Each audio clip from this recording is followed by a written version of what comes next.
Nous sommes au-dessous du pivot central. Je peux faire ceci. Si on a cette cassure, ce serait extraordinaire. Pourquoi? Parce que ça nous ferait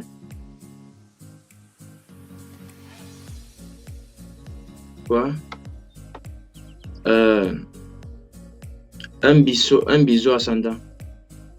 Tu vois, c'est une figure de continuité de tendance. Il faut juste qu'on ait une belle cassure ici. Nous sommes au-dessous du pivot central, au-dessus de la EMA en pivot 190, pour que le marché coule. Et là, donc, il faut être vendeur. Le pétrole.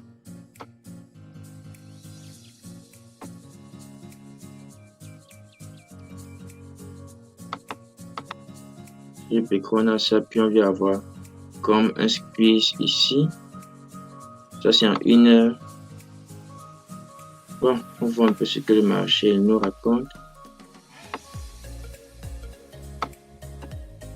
Je peux tracer cette ligne ici sur le pétrole en 1 heure. Il y a cette cassure. Je peux faire ça.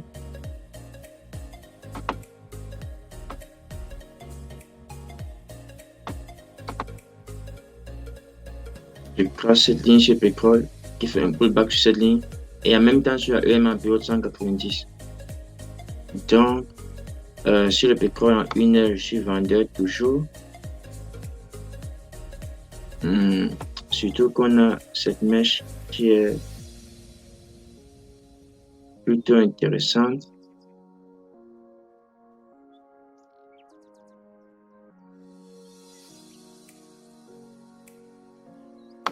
Et que l'on a cette divergence ici.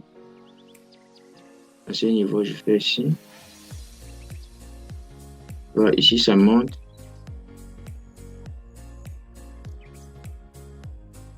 Là, nous sommes en 1 heure. Nous avons une divergence baissière.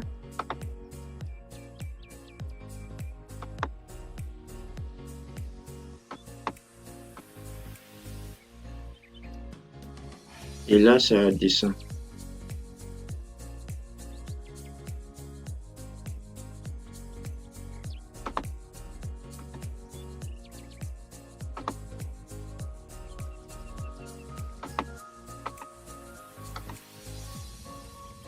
Donc, je vais beaucoup plus m'exposer à vendre sur le pétrole. On regarde quand même également en croiseur. Si je croise, bon, déjà ici, on avait une divergence baissière. Je peux tracer cette ligne ici sur le gold.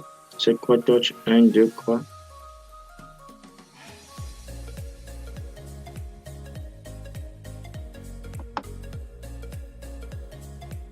Et j'ai failli vraiment manquer cela. Je fais ainsi. J'ai ça.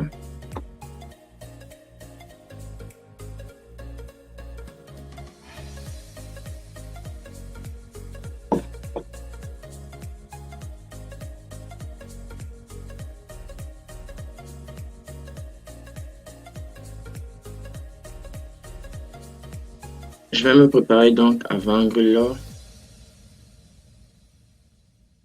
Je jette un dernier coup d'œil sur le pétrole. Bon, ce n'est pas un pic de volume, donc ça va.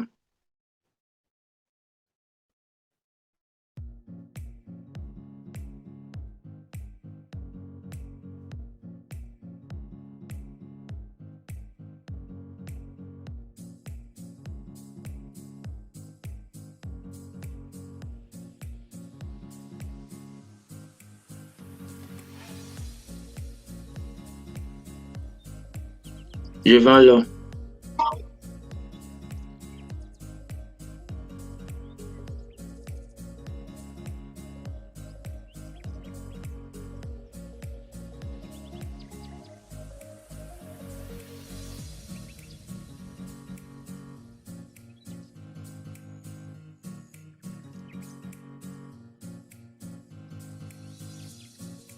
J'ai vendu l'or.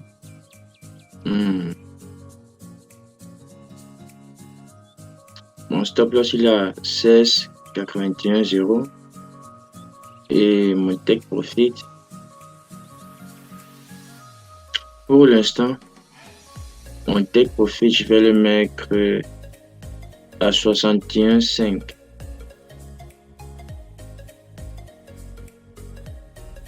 Pour l'instant, mon take profit, je le mets à 61,5 et j'observe ce que le marché me dit. 61,5. Disons même 61,9. 61,8. Donc, j'observe.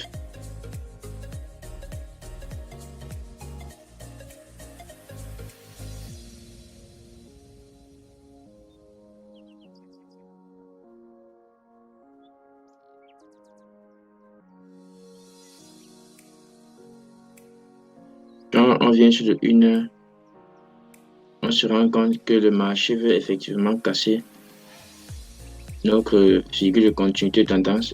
Et le marché pourrait venir chercher même la S2. Donc,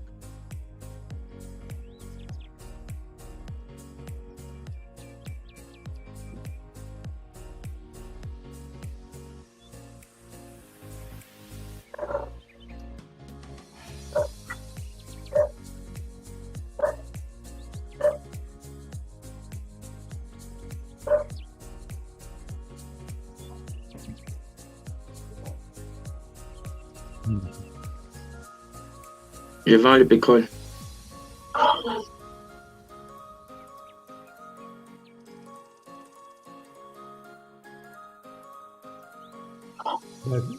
D'accord.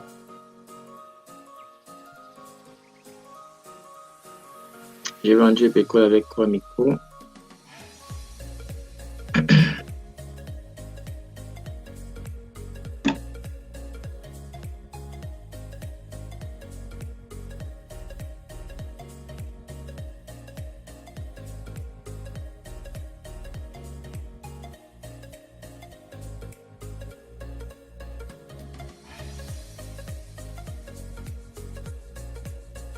Je pense que ce sont nos deux véritables crêtes de la journée.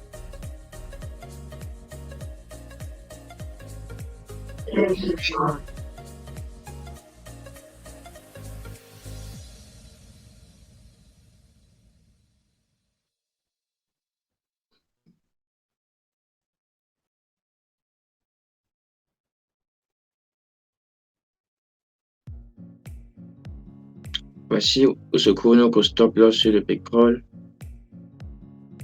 J'éloigne d'abord le target sur le pétrole.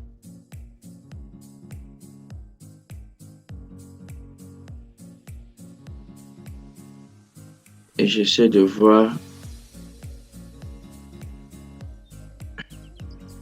Je place une alerte à ce niveau-ci sur le pétrole.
Oh, le pétrole est en train, pas le pétrole, mais l'or est en train de tomber. Ok, ce que je vais faire sur l'or, c'est que je vais déplacer mon stop loss et je vais le mettre ici. OK. J'hésite à clôturer ma position sur l'or, mais si je la clôture, ce serait un manque de discipline de ma part. OK. Mais ce qui me fait vouloir clôturer, c'est parce qu'on a commencé une mauvaise journée hier. Donc j'hésite.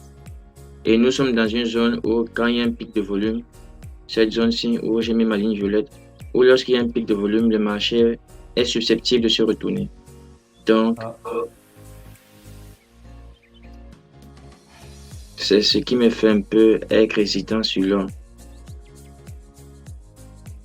Je coupe la position avec 175 $ et je reste avec. Au lieu de patienter, le marché vient, il se retourne parce que c'est une zone de potentiel retournement lorsqu'il y a un pic de volume que voici. Et, ou bien attendre simplement et finalement le marché ne se retourne pas. Parce que pour que ça se retourne, il faut qu'il y ait une bougie verte. Et finalement, la bougie verte n'apparaît pas et on s'en sort même quelque part là avec 300 $. Donc, c'est ça le combat actuel.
Vu que l'or est en train, le pétrole tombe, le S&P tombe et on sait que ces trois marchés sont corrélés, je crois que je vais essayer d'avoir un peu plus confiance en cette position sur l'or.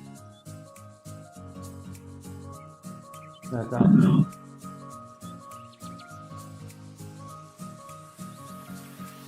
Et quand je regarde en 1 heure, c'est pas mal.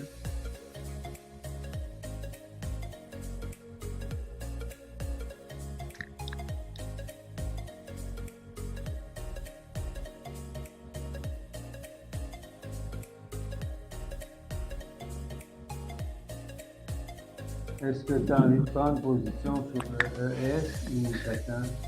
Non, je n'ai pas du tout envie de prendre une position sur le ES. Et je vais placer mon stop loss à 16,67,9. Mon take profit autant pour moi. Ok.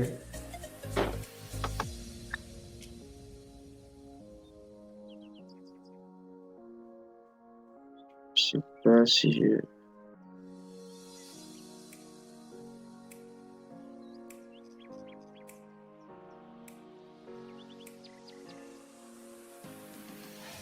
Je vais dire 8.